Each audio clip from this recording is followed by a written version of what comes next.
هەریکێک لە ئێمە خۆی پارێزە لە حەرام، لە نەزەر، لە حیابردنی موسڵمان، لە تاوانی گەورە، لە تاوانی بچووک. خوای پەروەردگار تۆ دەپارێزێت. خوای گەورە دەفەرمێت: من عمل صالحا من ذكر أو أنثى، هەر کەسێک کردەوەی چاک بکات لە نێر و لە مێ. خوای پەروەردگار جیاوازی نەکردووە لە ناو نێر و مێدا.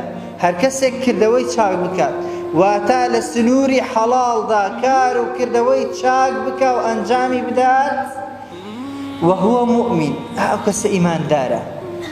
سبحان الله، کردەوەی چاک بکەی، سنوور و یاسای خوای پەروەردگار بزانی تۆ ئیمانداری، پاداشتی ئەوەی کە تۆ کردەوەی چاک دەکەی و ئیمانداری.